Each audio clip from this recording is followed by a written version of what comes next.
The Curse of Naxxramas Set, or Naxx as it's more commonly called, was Hearthstone's first ever expansion and drastically shook up the meta when it first came out. And while they are among the oldest cards in the game, that doesn't mean they haven't been good. In fact, many of these cards' lists have had a massive recent resurgence in the meta. And at number 10, we have the Undertaker. This neutral 1-mana 1/2 minion gains +1 attack and health whenever you summon a Death Rattle minion. A keyword which only triggers after the minion it's attached to dies. And just as a side note, Undertaker's text is written in such a way that any Death Rattle minions you play also trigger it, since playing a minion also counts as summoning it. When you first look at this card, you may not think too much of it, especially considering it's only a 1-mana 1/2 that requires you to play a lot of Death Rattles to work. After all, there have been tons of busted 1-drops over the years that scale way harder and have more deck synergy. So it may surprise you to hear though, that as soon as Naxx was released, this card immediately became the best card in the game. You see, although there weren't too many cheap Death Rattle minions at the time, hunters had just enough access to make for an insanely fast aggro deck, trying to play as many minions as fast as possible. In fact, just playing Undertaker and any aggressive Death Rattle minion alongside it pretty much forced every other deck in the game to immediately respond to it, either gaining you mana advantage or outright winning the game because of how much pressure it put out. And even if this deck did happen to whiff on drawing any Death Rattle minions, the looming threat of a potential 1-mana 3/4 or greater eventually forced Blizzard to nerf it to only gain +1 attack whenever you summon a Death Rattle minion, in one of Hearthstone's earliest balance changes ever. But like most nerfs, this seemingly innocuous change completely tanked Undertaker's viability since it could no longer scale its own health to grow out of range of certain removal spells. Years later, in a round of nerf reverts to old cards, Undertaker returned to its old state, but by then the meta in WoW had moved so fast that it was largely forgotten. It did see some play as a premier 1-drop in Death Rattle Demon Hunter though, since their support cards did recently get buffed, but its lack of Death Rattle itself and low health for a modern 1-drop make it far outclassed in today's fast-paced metagame. I decided to put Undertaker in the number 10 spot on this list above some more popular fan favorites, because even though none of these cards see any play today, Undertaker was the only one of them to have both been a near S-tier deck, and been so good at one point that it needed to get nerfed. And at number 9, we have Death's Bite. This 4-mana 4/2 warrior weapon has the effect where it deals 1 damage to all minions when it breaks. This card is just one of the best mid-range weapons, and has everything you'd ever want on one. For one, its high attack means that you'll be able to very easily kill all minions that come out by turn 4. And while its low durability may seem like an issue, it also ensures you'll be able to break it if you need it so you can get off its whirlwind effect. At launch, Death's Bite immediately became a staple in Warrior because of how unusually efficient of a card it was. And as the best control class in the game at the time, with access to some of the best removal, survivability, and board clears in the game, Control Warrior actually stood as one of the best decks for a long time. One of the main reasons was actually because of Death's Bite, since it could contest both aggro and mid-range boards very well. With 2 durability and enough attack to clear most early game minions, Death Bite could easily go 2 for 1 while also clearing any 1 health minions with its Death Rattle. In fact, one of the cooler things you were able to do with it was to first clear out an enemy minion with it, and hold on to it at 1 durability to deter your opponent from ever flooding the board. Or with the 1 durability you had left, you were also able to clear any 5 health minion, since Death Bite's Death Rattle would finish it off. The astute amongst you might recognize though that its wording implies that it would also deal 1 damage to all of your other minions. But for the most part, this slight drawback either didn't matter since Control Warrior didn't use many minions, or can actually benefit from it by using cards like Alkalite of Pain. This Death Rattle was so good on a weapon actually that it helped to make Grim Patron Warrior the single best deck in the game, since players would often hold Death's Bite and break it on their combo turn so they could flood their entire board with Grim Patrons. And while Death's Bite is much too slow for any modern metagame, the fact it was so good that even aggro pirate warriors considered using it makes it definitely deserve a spot on this list. And at number 8, we have Haunted Creeper. This neutral 2-mana 1/2 beast has an effect where it summons 2 vanilla 1/1 non-beast tokens when it dies. Out of all the cards on this list, Creeper is actually pretty unique because it relies entirely on its own stats to be good. Whereas other Naxxramas cards have unique effects that have all aged well with increasing power levels of the game, Creeper pretty much relies on summoning normal 1/1s. So why is Haunted Creeper on this list instead of other staples? For one, Creeper just has a ton of stats for a 2-drop without a significant downside. While not entirely accurate in practice, if you add up all the stats on Creeper, it totals out to be a 2-mana 3/4, which is an amazing stat line that usually comes with some heavy costs. The caveat being that it's only a 2-mana 1/2 that does nothing when it first comes out, with its Death Rattle being easily clearable by any small board clear. But because its death rattle almost always forces your opponent to respond to it, smart opponents will try as hard as they can to not pop it too early. Pretty much no 1-drop or 2-drops can completely kill all parts of the spider without dying itself or investing at least 3 attacks into it. And when most aggro mid-range decks want to stay on the board for as long as possible, it's pretty clear to see why Creeper hung around the meta for so long. There were almost too many early decks that ran this thing, even if it had little to no synergy, ranging from Zoolock to Face Hunter to Beast Druid, and even find itself in Totem Shaman. But by far the most dominant deck this card has ever been in was Token Druid, which abused Druid's amazing board wipe buffs and protection spells to create a threatening swarm of minions that could also spawn a new wave of minions when they all died. This deck, more than pretty much every other deck in the game, needed to stay on the board to win, and used a ton of cards that either swarmed the board or protected the board you had. Mark of the Lotus pretty much single-handedly made this deck very competitive, and got better the more minions on board you had. So Creeper either deterred your opponent from using board clears, or helped to push damage faster if it did die. It's not even that bad of a 2-drop in casual decks, especially because of how well parts of it can stick around, even if it sees almost no play today. And at number 7, we have Narubar Weblord. This neutral 2-mana 1/4 makes every Battlecry minion cost 2 more mana while it's on the board. For those of you who haven't played Wild in a while, this may come as a shock to you as to why Weblord is even on this list. This card was so bad when Naxx first came out that almost every big YouTuber recommended new players to disenchant the card, even if it was only for a laughably small amount of dust. And at the time, they were pretty spot on. When Weblord came out in the first set of the game, everybody ignored it because it didn't have a premium stat line and often hurt you just as much as your opponent.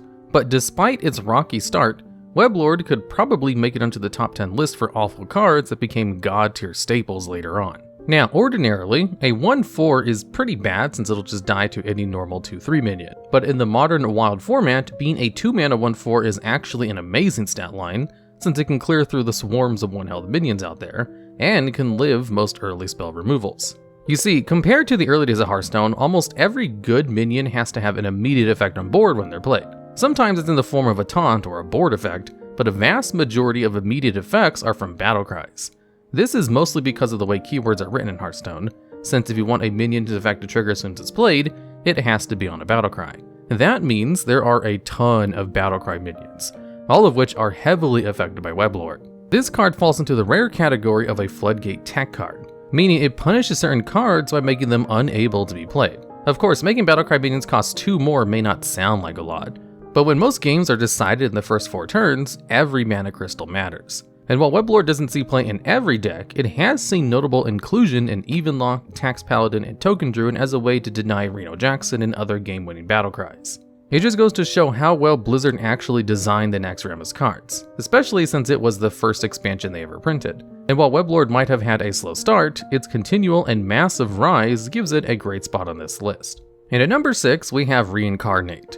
This 2-mana nature spell for shamans lets you destroy any minion and resummon it at full health. At first, this card looks like a worse version of Astral Healing, a terrible 0-mana card which restores a minion to full health, but it actually does a lot more than that. Reincarnate, as the name suggests, lets you destroy a minion and bring it back to life, and was originally meant to synergize with all the new Death Rattle cards introduced in Naxxramas. For example, if you had a damaged Sludge Belcher, you could cast Reincarnate it to both restore it to full health while also summoning 1/2s for you since it did die. But what's really interesting about this card is that even though the wording suggests it kills and resummons the exact minion that you targeted, it actually summons a fresh copy of that card. What this means is, say your opponent has a Silverhand Recruit and they cast a Dino Size on it. Casting Reincarnate will destroy the 10/10 Recruit and summon a fresh 1/1 Recruit without any enchantments on it. And while it could be used as a makeshift health restore or an enemy silence spell, players managed to abuse its effect years after Naxx released to cheat out huge minions as early as turn 5. This deck, aptly called Big Shaman, used cards like Ancestor's Call and Muck Morpher to cheat out the massive 10-mana minions in their deck. Once on board, would cast Reincarnate to both trigger their game-winning Death Rattle effects while also returning them to their full size. This card, along with Big Shaman, very recently became the single best deck in Wild with the release of 2 insanely powerful Colossal cards, which could summon their extra body parts into the board no matter how they were summoned. Unfortunately, Blizzard had to quickly nerf this deck because of how easily they could summon a turn 1 Yashiraj. But the fact that Reincarnate briefly made it into a modern S-tier deck definitely means it deserves a spot on this list. And at number 5, we have Mad Scientist. This 2-mana 2/2 neutral minion has the effect where it will directly play a random secret from your deck onto the board after it dies. And secrets, for those of you who don't know, are a special type of card that are only active and triggerable during your opponent's turn, and are specific to just a few classes, with mages getting access to 3 mana secrets, rogues and hunters to 2 mana secrets, and paladins to 1 mana secrets. This card was, in short, extremely busted and was on par with the power level of Undertaker. Whether he was in control, mid-range, or aggro decks, pretty much every deck loved having him since he was probably the easiest way in the entire game to cheat out mana. As a 2 mana 2/2, he's still pretty decent at contesting the board, but like most other Death Rattle minions, having low health can actually be an advantage. And when he did finally die, usually after going 1 for 1, not only did Mad Scientist in your deck, he also saved you from having to draw and pay the mana for a card that cost up to 3 mana. It's not like the cards it would pull were bad either. Secrets were already being played before he was printed, and players were happy to play them even if they did happen to draw them. Even in the worst case of Paladin, which only had access to 1 mana secrets, with Avenge, Mad Scientist was still effectively a 2 mana 5/4 that thinned your deck. As a result, he rightfully saw a ton of play in Mage, to the point where he became a must-include card since he could consistently pull off Ice Block, a card so good it had to be moved to the Hall of Fame. Mad Scientist also performed amazingly well in Secret Mage, a longtime tier 1 deck that abused the Critical Mass's Secret Synergy cards to deal insane amounts of damage, while also drawing a ton of cards. And while Ice Block still continues to see play to this day in Wild, Mad Scientist has largely been replaced by Ancient Mysteries, a spell which can let you immediately play and draw a 0 mana secret from your deck. But because of his immense amount of play during the first couple of years of Hearthstone's lifetime, Mad Scientist can only make it at the number 5 spot on this list. And at number 4, we have Deathlord. This overstated neutral 3 mana 2/8 minion has Taunt and directly summons a minion from your opponent's deck onto the battlefield when he dies. When Naxx was first released, Deathlord was considered to be too risky of a card, with only the most heavy control decks even considering playing it. After all, the downside of summoning one of your opponent's huge minions could potentially lose you the game on the spot if he came out too early, especially if you had no removal. And while Deathlord had an ungodly amount of stats for a 3-drop, they weren't aggressive enough for any serious aggro deck to consider running him. But as aggro decks got faster and faster, most control players realized they needed a good early game to deter shutting down aggro decks before they could snowball too hard. It was only after a couple of expansions after Naxx's release that players realized that Deathlord was actually the perfect answer. You see, even if most aggro decks were eventually able to smash through Deathlord's enormous 8 health and directly summon a random minion from the deck, it would often cost them most of their early board to do so. And after all that work, Deathlord would usually only pull a puny 1-drop without activating its battle cry, and would have gone for at least a 2 for 1. This tempo loss was actually so devastating that most aggro decks simply wouldn't attack into a Deathlord until they had either an answer for it, or could play a minion big enough to actually contest it. Deathlord was even good against control and combo decks in the late game, since a well-timed Deathlord could prematurely pull out one of your opponent's win conditions from their deck and kill it before they can do anything about it. Even in today's meta, Deathlord still sees play, but not because of his anti-aggro or anti-combo effect. No, he sees play exclusively because he's the highest health 3 mana minion in the game that Inner Fire Priest can both play and attack with. And along with 2 Divine Spirits, which can quadruple its health, and Inner Fire, which can set Deathlord's attack equal to its health, this extremely cheap and simple combo is one of the fastest ways to kill your opponent in Hearthstone. It's kind of funny that despite all the complexity and mind games Deathlord offers, he's just been reduced to a beefy wall. But because of how good Inner Fire Priest has been of late, preying on slower combo and control decks, Deathlord has to be in the top 5 on this list. And at number 3, we have Voidcaller. This 4 mana 3/4 demon for Warlocks puts a demon from your hand into the battlefield when it dies. And as a fun fact, every single card from Naxx that could put a card directly into the battlefield has been included on this list, and for good reason. Starting to get to the cards that have aged like fine wine, since their strength are largely dependent on how good other cards in the game are, or in this case, how good the demons are for Warlocks. When Voidcaller was first ever printed, it was both laughed at and pitied because of how absolutely abysmal the demon tribe originally was. Because even though Warlocks did have access to Doomguard, the next most competitive demon they had was Failstalker. And although Mad Scientist thinned your deck, Voidcaller actually made you go -2 in card advantage, since it required you to have drawn the demon that you wanted to summon, and cost twice as much mana.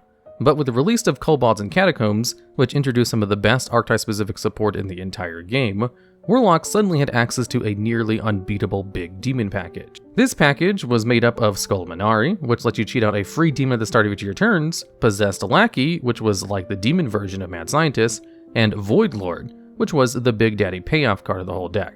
These cards basically made every Demon Warlock tier 1 overnight, being included in some notorious decks in the game's history, like Cube Lock, Reno Lock, and even Even Lock. As time went on, for whatever reason, Blizzard has continuously printed amazing big demon support for Wild, whether it be printing even more good payoff cards, ways to cheat them out, or ways to resummon them after they've died. And during the whole time these decks were rampaging through the meta, Voidcaller was almost always there as the cheapest way to quickly summon a big demon on the board. Although it did have a high enough health total to unintentionally live after attacking, most Warlocks have been running cards like Plague of Flames and Defile to ensure that their Voidcaller died quickly. Some decks even started running Sense Demons, an otherwise terrible card, just so they had the chance to potentially hit Voidcaller combo even more consistently. And because Voidcaller helped make the big demon package the competitive threat it is in Wild today, it definitely deserves to be the number 3 spot on this list. And at number 2, we have Poison Seeds. This 4-mana druid spell destroys all minions on both sides of the boards and summons vanilla 2/2 Trent minions to replace each one that died. If Narubar Weblord made it onto the list of garbage cards that became meta-defining, Poison Seeds could probably take that number 1 spot. When Naxxramas was first released, Poison Seeds was completely trashed on because it didn't really clear anything and could sometimes make small minions even more threatening. And at a pretty pricey 4 mana, it wouldn't do anything to stop early swarmy boards, since it would just replace them with 2/2 tokens. Even against a full board of huge minions, it could still potentially leave up to 14 damage on the board, which would kill you anyway. So how did Poison Seeds become so good? Did Druids get access to a new 2 damage board clear to pair with Poison Seeds? Or maybe some sort of card which benefited from the number of Trents on board? Nope. Druids have just gotten insanely tanky over the years to the point where they can largely ignore the Trents that Poison Seeds summon. You see, even though heroes by default can have a maximum of 30 health, some classes get access to armor which can stack infinitely on top of your normal health. And what's funny is that even though Warriors' class identity is how good they are at gaining armor, Druids nowadays blow them out of the water, often stacking more than 30 armor by turn 5. And that's not an exaggeration either.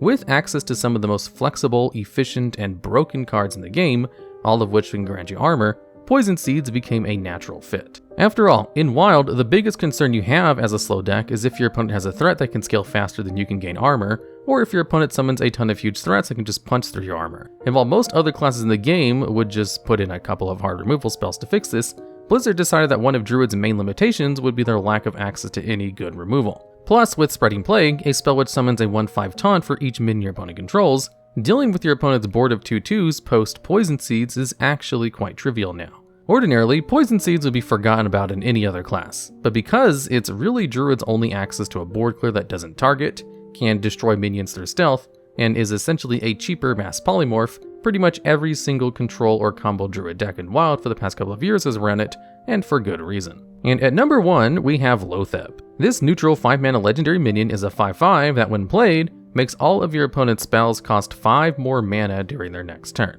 While seemingly simple, this ancient Naxx card is probably one of the best cards in the entire game, and is the face of Wild in my opinion because of its longevity, relevance, and honestly insane power level. I mean, just in today's meta alone, he's used in most of the tier 1 and 2 decks in Wild, and has been like that for a while now. You see, hand disruption is honestly pretty rare in Hearthstone, so any good ways to interfere with your opponent during their turn have been experimented with heavily. Even cards which are easily played around and have one-time effects have still seen a ton of play just because they force your opponent to take a suboptimal turn to play around their effects. And although Loatheb doesn't necessarily stop all effects from being cast, his ability to lock out almost all plays that involve spells takes his strengths to a completely different level. He quite literally bricks half the cards in the meta, but because most swing turns involve at least one spell being cast, he actually has more impact than just working half of the time. His versatility in almost all types of decks and situations helps a ton too in his viability. If you're an aggro deck, you can use him as a way to deny your opponent from playing a crucial board clear.